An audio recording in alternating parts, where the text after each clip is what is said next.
Solde suivant le résultat d'exploitation. Signification et intérêt. Alors, vous comprenez bien, là aussi, que ce résultat d'exploitation, il vaut mieux qu'il soit positif, il n'y a pas de doute.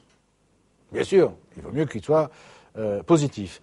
Ce qu'il faut remarquer, et c'est ça un avantage de ce solde, c'est le premier, parmi ceux que nous venons d'étudier, marge commerciale, production, valeur ajoutée, EBE, et résultat, c'est le premier pour lequel vous pourriez donner le montant tout de suite. Pourquoi ? Mais parce que le résultat d'exploitation qui apparaît là, c'est forcément le même que le résultat d'exploitation qui apparaît dans un compte de résultats en liste. Oui, je vous rappelle, vous allez dire, il nous embête avec ça. Oui, j'ai fait le cours sur l'alias fiscal, pas pour passer du temps, juste parce que c'est fondamental, je vous l'avais dit. Dans un compte de résultats en liste, vous vous souvenez, produit d'exploitation, charge d'exploitation, et en dessous, il y a une ligne qui s'appelle résultat d'exploitation. Vous pourriez le remplir, tout de suite, cash, direct. Et si vous aviez un compte de résultats en forme de compte en T, vous pourriez tout de suite le mettre, sauf que là, il faudrait faire une opération, les produits d'exploitation moins les charges d'exploitation, et vous pourriez le remplir. D'accord ? Ce qui veut dire que si jamais, en remplissant les SIG, en arrivant au résultat d'exploitation, vous ne retrouvez pas le montant que vous savez devoir trouver, qu'est-ce que ça veut dire ? Je me suis trompé en amont. Oui, mais comme vous ferez ce que je dis, comme vous allez pointer chaque élément dont vous aurez besoin, vous ne pouvez pas vous tromper, bien sûr. La seule erreur possible, si vous avez pointé et que vous ne retrouvez pas le bon résultat d'exploitation, la seule erreur possible, qui nous arrive à tous, je vous rassure, c'est une erreur de calcul. En tapant sur la calculatrice, de faire une erreur. Oui, mais ça, c'est vite retrouvé, parce qu'on refait au moins les calculs une fois. Si jamais ça arrivait tout de même, faites-moi plaisir. Faites la différence entre le résultat d'exploitation que vous avez trouvé et le résultat d'exploitation que vous savez devoir trouver. Regardez bien la différence. Qu'est-ce qui peut se passer ? Alors, il peut se passer trois grandes catégories de choses, trois grandes catégories d'erreurs. La première, c'est j'ai fait une erreur de calcul. Autrement dit, si ça arrive, il faut recommencer ces calculs. Quand même, avec la calculatrice. Très bien. Deuxième type d'erreur, qui est plus embêtante, mais quand même, c'est que, vous voyez, les variations de stock, au lieu de les mettre en moins, vous les avez mis en plus ou inversement. Et vous avez beau avoir pointé, si vous les avez mal reportés, vous voyez ce que je veux dire ? Donc ça, voilà, je vous le dis. Troisième type d'erreur, la maladie, et une maladie, et je suis atteint par cette maladie, gravissime, pour un analyste financier, c'est d'inverser de chiffres. Et oui, au lieu d'écrire 1800, je me connais, ça m'arrive, j'écris 8100. Et j'ai pointé pourtant. D'accord ? Ça s'appelle la nature humaine, ça. D'aucuns diraient c'est de la bêtise, mais j'assume. D'accord ? Ça veut dire que ça m'arrive. Vous connaissez la règle dans ces cas-là ? Comment je sais si j'ai inversé deux chiffres ? Je vous l'ai appris déjà. Ah oui, c'est vrai que maintenant, à l'école primaire, on n'apprend plus tout ça. Ça ne sert à rien. Puisqu'avec les iPhones, maintenant, on va sur la Lune et on sait tout. On sait tout faire. Vous vous souvenez pas ? Si la différence est un multiple de 9, vous demanderez à vos parents, à vos grands-parents, à vos arrière-grands-parents, eux, ils savaient ça. Quand la différence entre, par exemple, le résultat d'exploitation que vous savez devoir trouver et celui que vous avez trouvé, la différence, c'est un multiple de 9, ça veut dire que vous avez inversé de chiffres. À la place de 1800, par exemple, vous avez fait 8100. Donc s'il y a ça, c'est quand même un truc, si vous voyez, parce que c'est quand même dommage de perdre des points sur un truc aussi simple. Si vous voyez ça, ça veut dire que, hop, vous faites attention, vous regardez bien les chiffres que vous avez reportés. Et je ne me moque pas de vous, parce que si vous saviez le nombre de fois que ça m'est arrivé, ça, vous tomberiez par terre. Qu'est-ce qu'il fait à la place du prof ? D'accord ? Ok ? Sauf que, voilà, il faut faire attention le jour de l'examen. D'accord ? Vous pouvez faire la différence, entre 8100 et 1800, vous divisez par 9, vous allez voir, c'est un chiffre entier. D'accord ? Je parle bien de chiffre entier, pas avec les virgules. D'accord. Très bien. Donc, le résultat d'exploitation. Donc, on est bien d'accord que, en termes d'intérêt, bien sûr que le résultat d'exploitation doit être positif, devrait être positif. Maintenant, s'il est négatif, le résultat d'exploitation. Alors, toujours pareil, je fais appel à votre intelligence et à votre logique. Tout dépend si le BE avant était positif et le résultat d'exploitation négatif. Ou c'est pas la même chose comme commentaire si le BE était déjà négatif et le résultat d'exploitation aussi négatif. Est-ce que vous comprenez que c'est pas la même chose? D'accord? Donc, évidemment, le résultat d'exploitation dépend de la dotation aux amortissements. Ce qui peut arriver quelquefois, je vous le dis, c'est qu'une entreprise, par exemple, a fait des investissements importants pendant l'année et donc a fait des dotations aux amortissements importantes, mais cet investissement n'a pas encore rendu l'intégralité des services qu'il aurait dû rendre. Est-ce que vous me comprenez ce que je suis en train de dire? Non. C'est exactement ce que je vous disais tout à l'heure lorsqu'une entreprise construit un hangar, d'accord? Elle va l'amortir, vous êtes d'accord? Donc ça va augmenter par rapport à l'année d'avant le montant des amortissements, est-ce qu'on est d'accord? Mais si, pour des raisons diverses et variées, en particulier, parce qu'il faut le temps d'aménager le hangar, vous comprenez, parce que l'inventaire est arrivé ou des choses comme ça, vous me suivez? On n'a pas encore développer l'activité à l'intérieur de ce hangar, vous allez avoir les amortissements qui augmentent et le chiffre d'affaires, lui, qui n'aurait pas encore augmenté, ou très peu. Est-ce que vous comprenez ça? Oui, mais c'est pas pareil. Vous allez dire, c'est pareil. Ah non, c'est pas pareil. Parce que ça veut, il faut être un peu prudent dans l'analyse financière. On se précipite pas à l'abattoir. On fait quand même attention, hein, d'accord? Ça peut vouloir dire que les investissements qui ont été faits n'ont pas encore rendu, si vous voulez, toute la valeur ajoutée, le BE, qu'il pourrait rendre. Et pourquoi ils l'ont pas rendu? Parce qu'il n'était pas encore tout à fait opérationnel, ou en tout cas, il faut du temps pour cette activité, voilà. Je sais pas, moi, vous investissez dans de la construction, donc elle est terminée, mais si vous n'avez pas eu le temps de tout louer avant la fin de l'exercice, ce genre de choses, vous allez avoir les amortissements, mais en chiffre d'affaires, si tout n'est pas loué, bon voilà, l'année d'après, il faut espérer que ça va s'arranger. Oui, en analyse financière, il faut quand même être relativement prudent. Techniquement, comment on le calcule?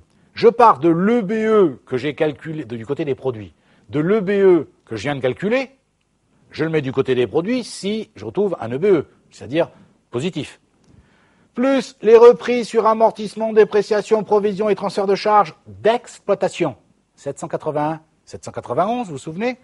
Plus les autres produits, entendez les autres produits d'exploitation, c'est-à-dire les comptes 75, mais pas le compte 755, vous vous souvenez? Opération faite en commun. Ah, c'est pour ça qu'il nous disait ça sur l'alias fiscal et qu'il insistait lourdement. Jamais rien pour rien. D'accord? Donc, les comptes autres produits, 75, mais pas les comptes 755. Et du côté des charges, on mettrait l'IBE si on avait trouvé un IBE, bien sûr. Les DADP d'exploitation, les comptes 681, et les autres charges, sauf le 655, opération faite en commun. Donc, de ce point de vue, le résultat d'exploitation, c'est super facile, il n'y a pas de difficulté majeure. Ensuite, le RCAI, lui aussi on en reparlera souvent. Le résultat courant avant impôt. Alors, lui aussi, regardez bien, si vous aviez un compte de résultat en liste, le montant, le RCAI, positif ou négatif, vous pourriez le remplir directement. Pourquoi? Encore une fois, parce que dans une vraie alias fiscale, vous vous souvenez, ça existe. Vous avez produit d'exploitation, charge d'exploitation, résultat d'exploitation. Après, qu'est-ce que vous avez?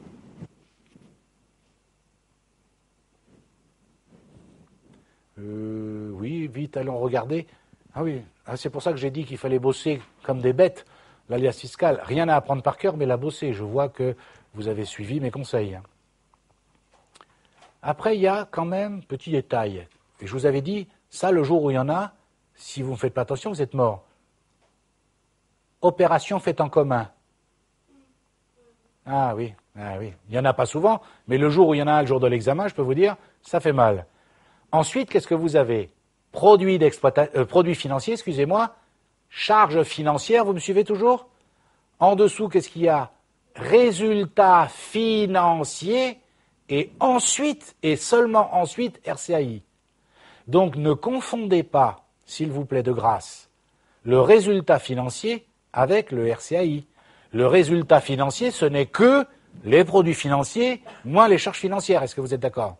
Tandis que le RCAI, il est égal au résultat d'exploitation plus les opérations faites en commun, plus les produits financiers, moins les charges financières. D'ailleurs, vous le regardez dans la façon de le calculer. Résultat d'exploitation si positif du côté des produits, on est d'accord? Quote-part de résultat sur opération faite en commun si c'est un produit, et tous les produits financiers, c'est-à-dire les comptes 76, 786, 796. Et du côté des charges, le résultat d'exploitation s'il avait été négatif, la quote-part de résultat sur opération faite en commun si ça avait été une charge, et toutes les charges financières, donc les 66 et 686. Est-ce qu'on est d'accord?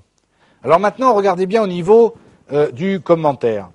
Le RCAI, en fait, donne le résultat qu'aurait eu l'entreprise en intégrant l'exploitation et le financier. Est-ce que vous êtes d'accord? Alors maintenant, qu'est-ce qui peut arriver, excusez-moi? Ce qui peut arriver comme cas de figure. Regardez bien. Si vous avez un résultat d'exploitation positif et un RCAI négatif, qu'est-ce que ça peut vouloir dire dans la plupart des cas? Vous avez le résultat d'exploitation qui est positif et vous avez le RCAI qui est négatif. Qu'est-ce qui s'est passé dans l'entreprise? Eh oui, c'est que les charges financières, et qu'est-ce que c'est les charges financières? Essentiellement, les intérêts des emprunts. Ça veut dire que dans cette entreprise, les intérêts des emprunts, vous vous rendez compte, pompent la totalité du résultat d'exploitation. Je ne suis pas bien sûr que vous ayez bien compris. Ça veut dire que si le résultat d'exploitation est positif, je vous rappelle que le résultat d'exploitation, c'est le résultat qui est fait par tous les membres de l'entreprise. Tout le monde travaille dans l'entreprise pour obtenir ce résultat d'exploitation. Et les dirigeants font tout ce qu'ils peuvent pour que les salariés travaillent le plus possible, évidemment, n'est-ce pas, pour avoir le plus de résultats d'exploitation. Et là, un service bancaire, pas un service bancaire, excusez-moi, un établissement bancaire ou un établissement financier, crac, viendrait vous piquer plus que le résultat d'exploitation que vous avez fait. Qu'est-ce que ça veut dire, ça? Deux choses potentielles, c'est très simple, l'analyse financière, on reste simple. Il n'y a pas 50 solutions, il n'y en a que deux. C'est soit votre activité, votre exploitation ne dégage pas assez de résultats, et ou vous êtes trop endetté. Donc, vous êtes, dans ce cas-là, dépendant des banques. Vous commencez à être étranglé. Est-ce que vous comprenez? Vous voyez, très simple. On est co-SIG, on commence l'analyse financière. Vous voyez déjà toutes les choses qu'on peut voir à travers ça, tout en restant prudent. Mais là, il n'y a rien à faire. Si votre RCAI est négatif alors que le résultat d'exploitation, lui, est positif, ça veut dire que les charges financières viennent pomper l'intégralité du résultat d'exploitation. C'est quand même dommage de s'être esquinté pour faire travailler l'exploitation à mort, pour que les banques et les établissements bancaires viennent vous en piquer, dans ce cas-là, plus la totalité. On est d'accord. Maintenant, vous avez le cas contraire. Vous avez un résultat d'exploitation qui est négatif et un RCAI qui est positif. Là, qu'est-ce que ça veut dire? C'est l'inverse. Ça veut dire que l'entreprise, pendant l'année, a eu des produits d'exploitation, notamment des revenus, des titres qu'elle possède, par exemple, qui ont permis de combler le déficit lié au résultat d'exploitation. Alors ça, évidemment, vous allez me dire, c'est bien. Oui, je préfère avoir un RCAI positif qu'un RCAI négatif, je suis d'accord. Mais dans ce cas précis, attention, c'est quand même dangereux si je ne fais pas attention. Parce que tout de même, mon résultat d'exploitation est négatif.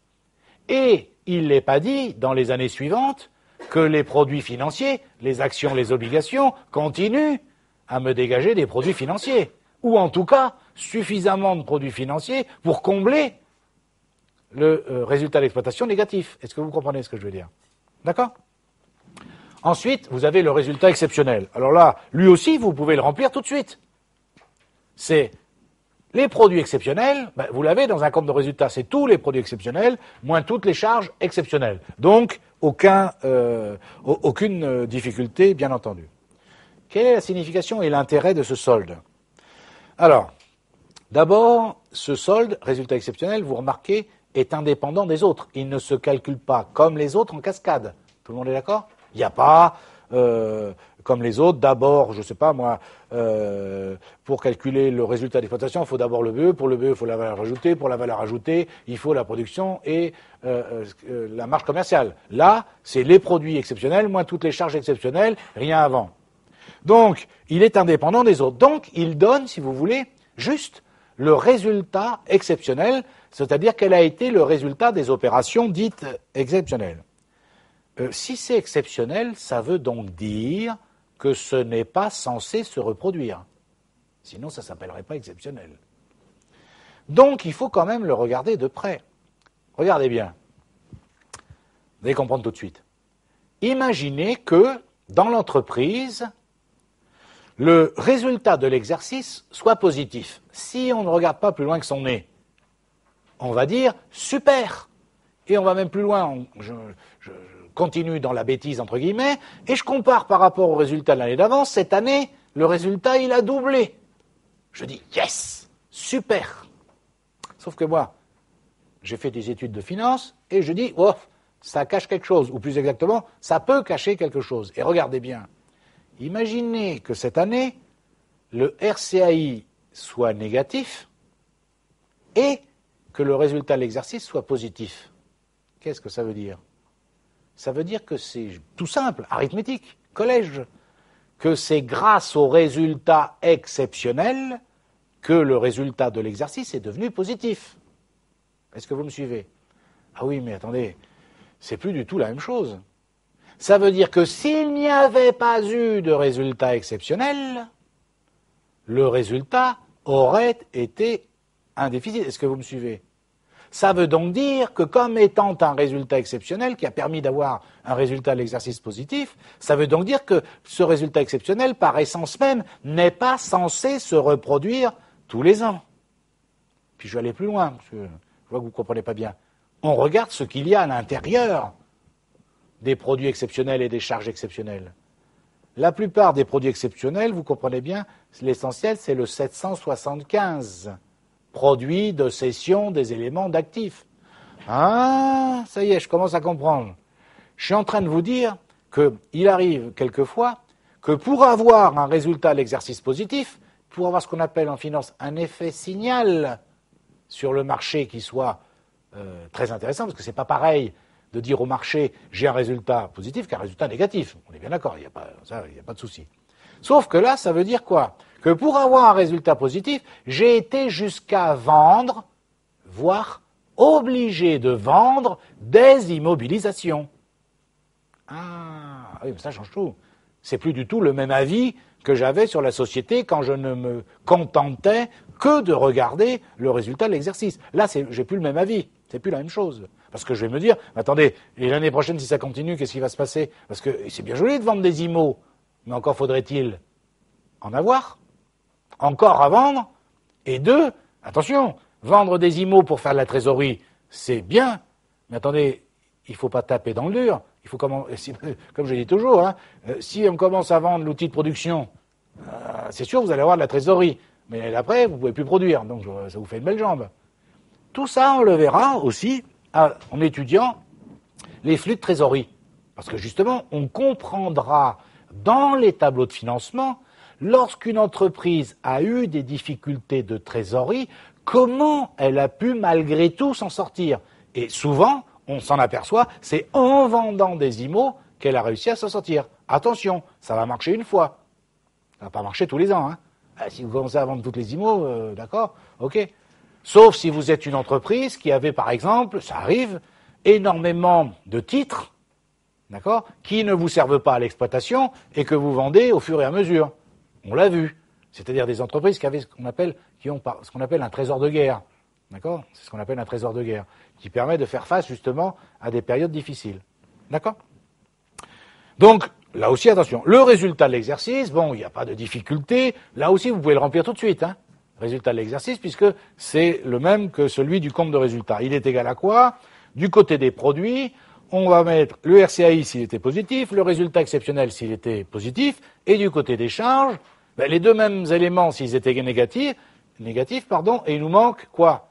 les deux charges dont nous n'avons pas encore tenu compte, les deux dernières, la participation et l'impôt sur les bénéfices, bien entendu. Donc, on arrive au résultat de l'exercice, encore une fois, qui est obligatoirement le même que celui du compte de résultat. Signification et intérêt. Évidemment,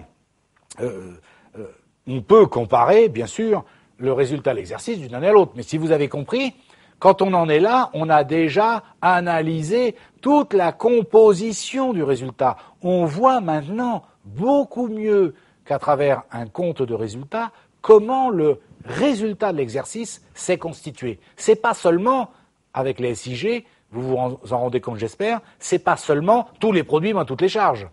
C'est au fur et à mesure, on voit comment il s'est constitué. D'accord ? Donc évidemment, à comparer dans le temps et dans l'espace, nous verrons plus tard dans la suite de l'analyse financière qu'on pourra, à partir de ce résultat, sortir un certain nombre de ratios très intéressants. Comprenez bien tout de même que ce résultat de l'exercice permet quand même deux choses. Distribuer éventuellement des dividendes aux actionnaires et éventuellement garder une partie du résultat au sein de l'entreprise en réserve pour autofinancer une partie des investissements futurs. Ça aussi, nous en reparlerons. Ensuite, le dernier solde, alors, que l'on ne peut pas toujours remplir dans les cas pratiques, dans la réalité toujours, mais dans les cas pratiques, pas toujours. Très simple, hein, vous le voyez, c'est du côté des produits le compte 775 PCEA et du côté des produits le compte 675 VCEAC.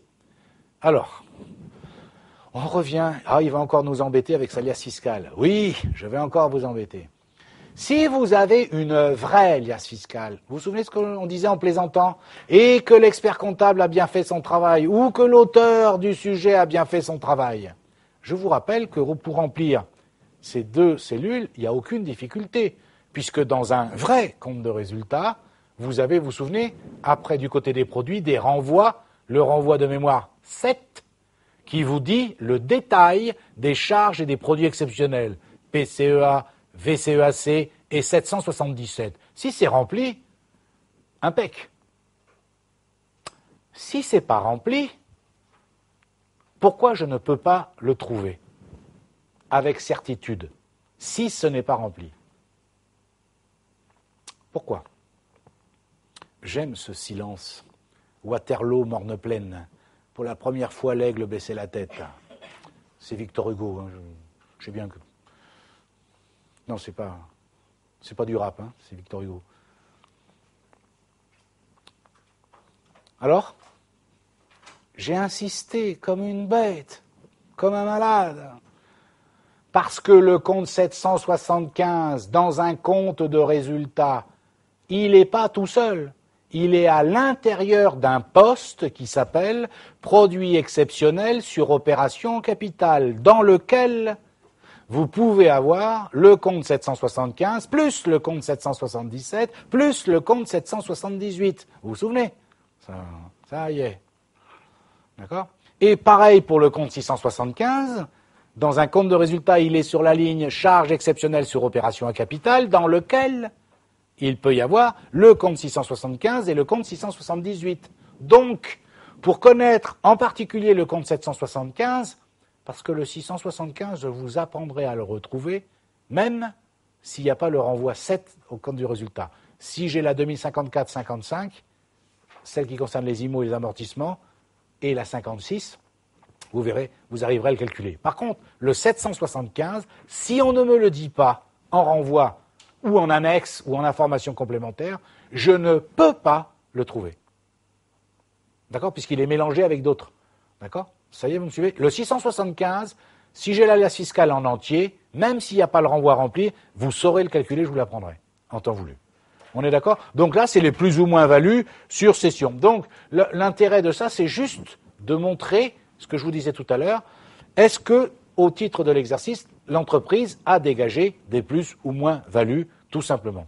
Juste une dernière remarque concernant ce poste-là en particulier. Attention. Le 775 et le 675, attention, hein, il existe déjà au niveau du résultat exceptionnel. qu'est-ce qu'il dit? Oui. Que font certains étudiants, que je connais bien, au hasard? Regardez bien, regardez bien. Le piège. Certains étudiants pensent, oui, mais le dernier solde, c'est 775 ici, 675 ici. Vous savez ce que vous faites, certains d'entre vous? C'est que donc, comme il est là, certains pensent, donc il ne faut pas en tenir compte de ces deux comptes-là dans les produits exceptionnels et dans les charges exceptionnelles au-dessus. Parce que certains pensent que si on fait ça, on va le compter deux fois. Non, ça n'a rien à voir. Ces plus ou moins values sur cession d'actifs, c'est un solde complètement à part.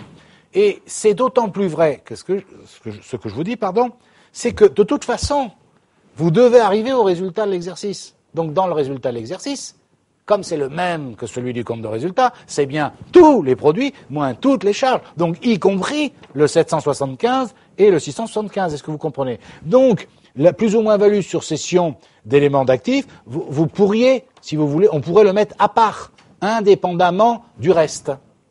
C'est clair ce que je dis? D'accord.